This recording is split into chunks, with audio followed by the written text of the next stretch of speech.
Hello everyone, Okri here, and welcome to the first episode in a new series we're starting here called Lessons in Space-Time. In each episode as a composer, I will delve into prominent video game music, presenting my own transcription of each piece and analysis and takeaways. So, the first score that we'll be taking a look at is Before the Storm, which is the main theme from World of Warcraft's latest expansion, Battle for Azeroth, released on the 14th of August 2018. This piece was composed and arranged by Glenn Stafford and has contributions from other composers as well. It includes the iconic classic World of Warcraft themes by Jason Hayes. In this episode, we'll specifically be looking at the first minute and 45 seconds of the 11-minute long piece, which is the part that plays over the loading screen of the game. So in front of us we have my transcription of the piece. It starts out in the key of C minor and is in the 7/4 time signature, which I will touch on more later. Here's the first 8 bars of the piece.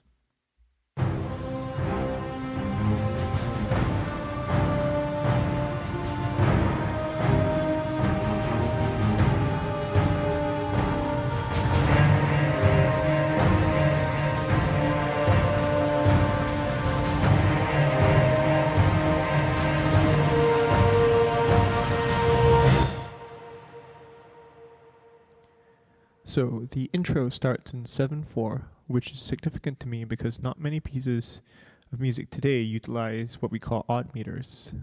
An example of a piece of music in 7/4 would be Pink Floyd's Money, or many folk pieces from European cultures as well. I'll link a few in the description below. If not executed well, a piece in 7/4 can feel clumsy or awkward. But I felt this piece was wonderfully executed, and I didn't notice that it wasn't 7 until I started counting it. Try counting it. I'll play it again.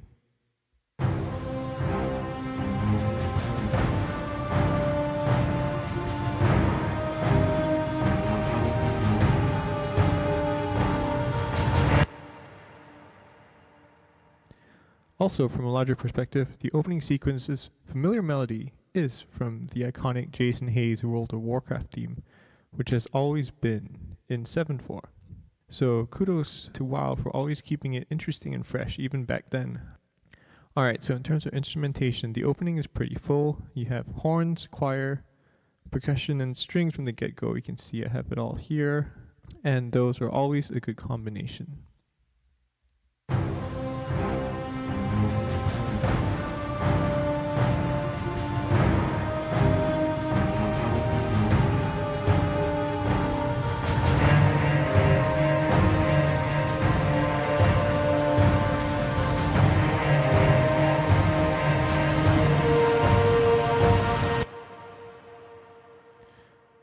Theme-wise though, I know you've heard that a couple times now, but I think what's interesting here is listening back to the old music from previous expansions. They've always managed to come up with something fresh while keeping the original World of Warcraft themes.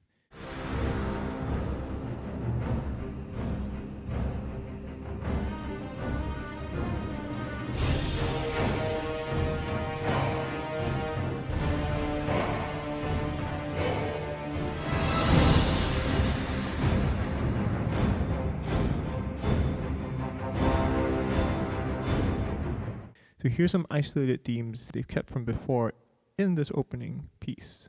The low strings.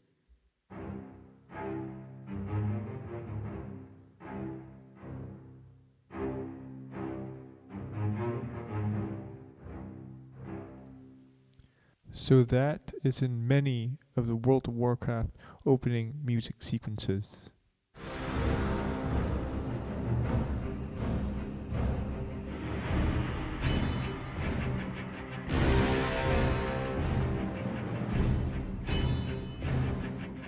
The other one that makes an appearance here is the cello and eventually violin string line.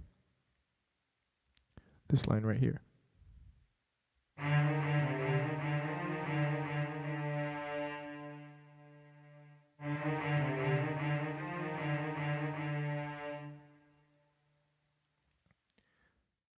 So yeah, that line is in pretty much every World of Warcraft piece of music, in previous expansions and in the current one.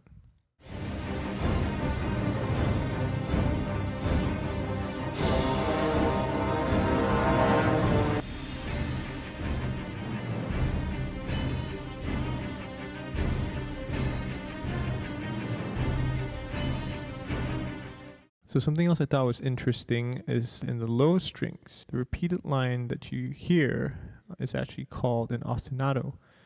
And let me pull it up. An ostinato is a repeated motif or phrase that repeats in the same musical voice, frequently in the same pitch. And I'll pull this definition up for you. And so we find this a lot in the lower strings in this piece, fairly typical with music that is in the fantasy or action genre and is prominent here. All right, moving along to the next 8 bars.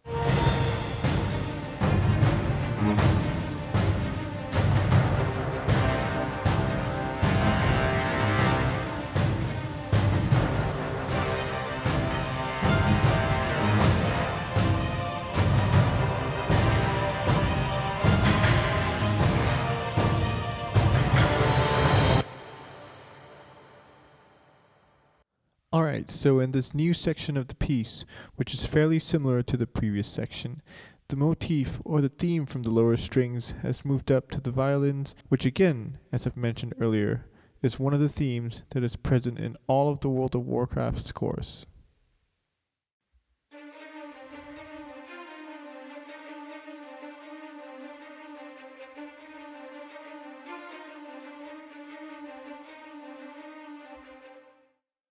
And here is the theme in previous expansions of World of Warcraft.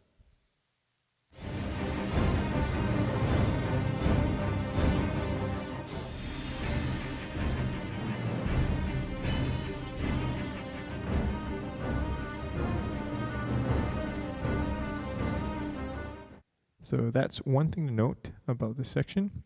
The horns have also moved on to doing something different. You can see here I have them doing stabs and a sustain, what you call a forte piano, to a crescendo, starting loud, dropping to super soft, and then rising again for dramatic effect.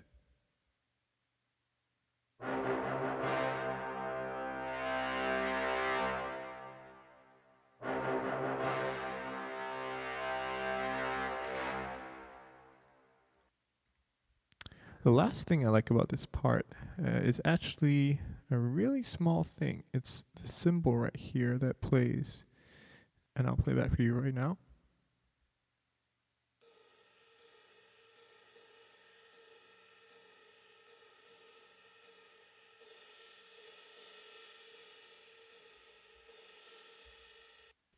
Alright, so this cymbal was something that I took away from the score personally, because normally people would use a shaker or a struck anvil to convey a sense of movement. Instead, we have something that isn't as attention-seeking, but still brings a nice top end to the music if you look out for it. So I felt that was pretty unique overall. So moving on to the next section, we're now at bar 19, and the melody has shifted from the strings to the horns. I do love it when horns play in their lower mid register, giving it warmth, but also this brassiness. And so we get to hear that signature melody played here. Here we go.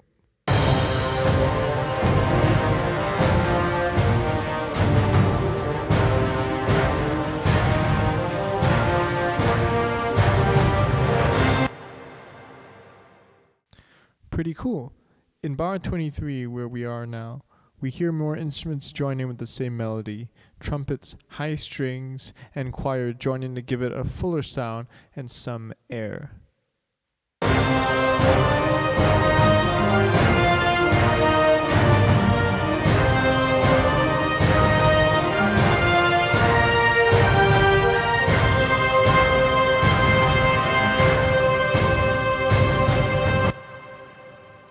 So, pretty cool.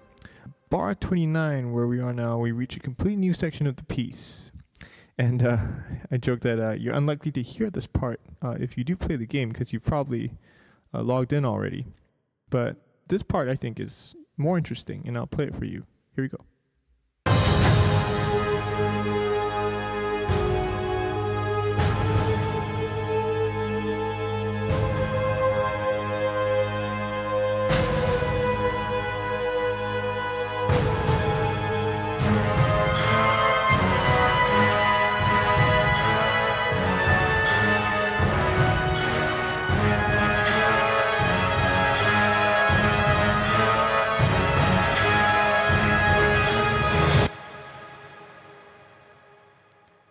Alright, so the first thing you'll notice about this section is that the time signature has changed to regular 4/4, which, after spending some time in 7, kind of feels almost like 4 is the irregular signature.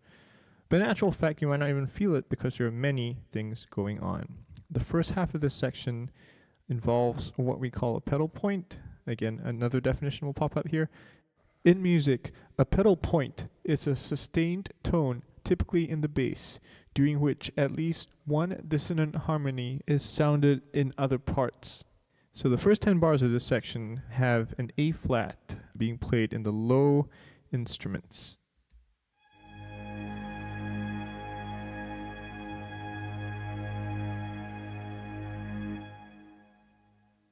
I believe it's also here in the choir as well. Let me play it again.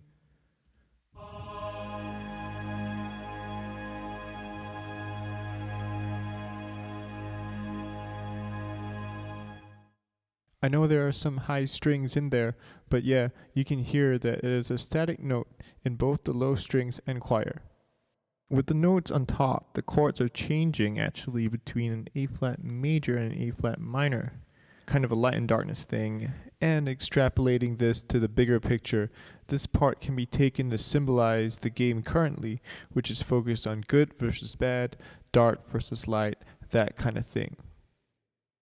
So I'll play the high horns so that you can hear the stuff changing on top of it.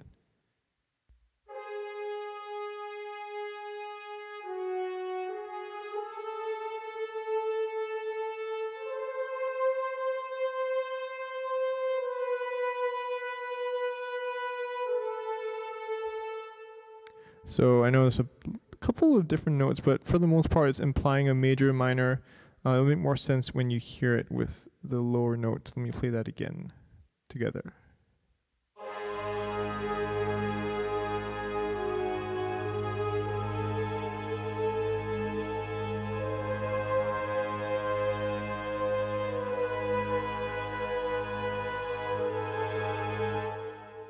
Alright, second half of this section, bar 39, there's a bit of a shift, and I'll play it back for you so you can hear it.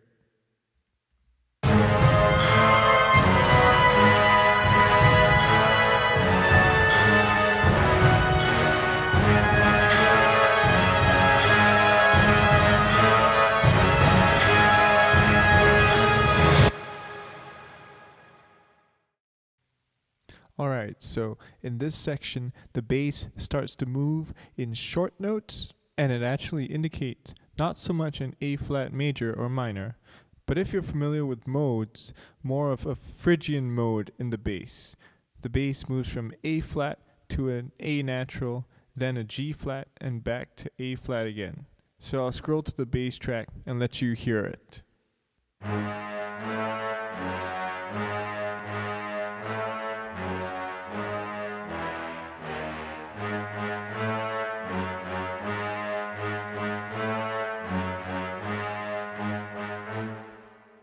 Yep, so that's all of the low instruments playing the moving line. It's an interesting way to keep things moving while also building tension in the piece. The other thought I had about this section was, I was considering labeling this section a polytonal section, but given what that really means, I didn't. There isn't much of a chordal relationship going on in the notes up top. I do think, however, that the tension created does give rise to some interesting relationships between the top notes and the bottom notes. I'll play the section for you again.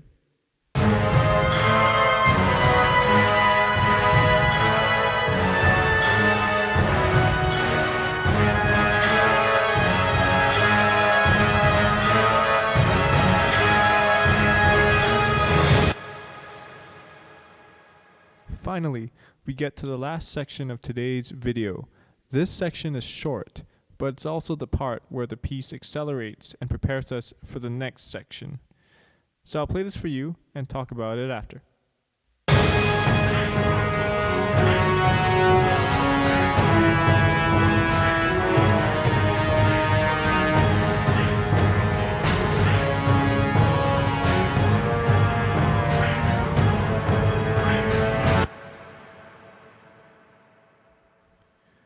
Alright, So what I thought was interesting about this section was that the meter changed to 6/8. Or if you want to think about it in terms of threes, like 3/4, that's very much related as well. What I think is cool is that usually when songs are in threes or in six, they tend to feel floaty and light. One song that is in six, it's a new World of Warcraft song, Daughter of the Sea.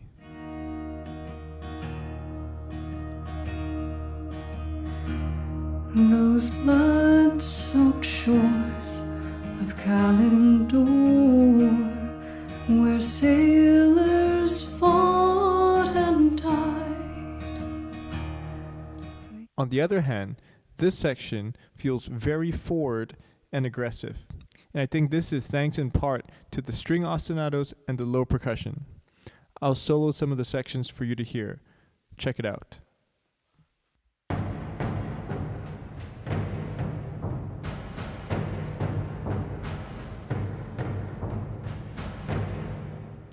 So that's low percussion. Let me grab the string section for you.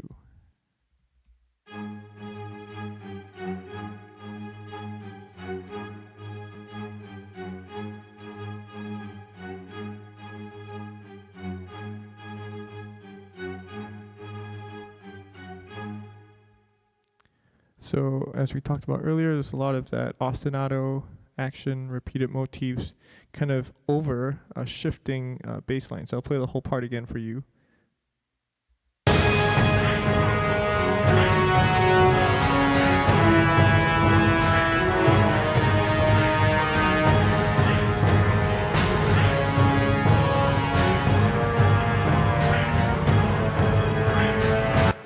So I do think that we have true polytonality here, especially in the last measure of the score. I'll pull it up for you. We have an A flat in the lower strings and an A in the brass instruments above. So there you have it, polytonality, the musical use of more than one key simultaneously. So that's it for the analysis in this video. Now that we've finished taking the piece of music apart, let's listen to this section of the track in its entirety.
Alright, so in conclusion, I really enjoyed this section of the piece overall because of what it had going on and the various compositional techniques it explored.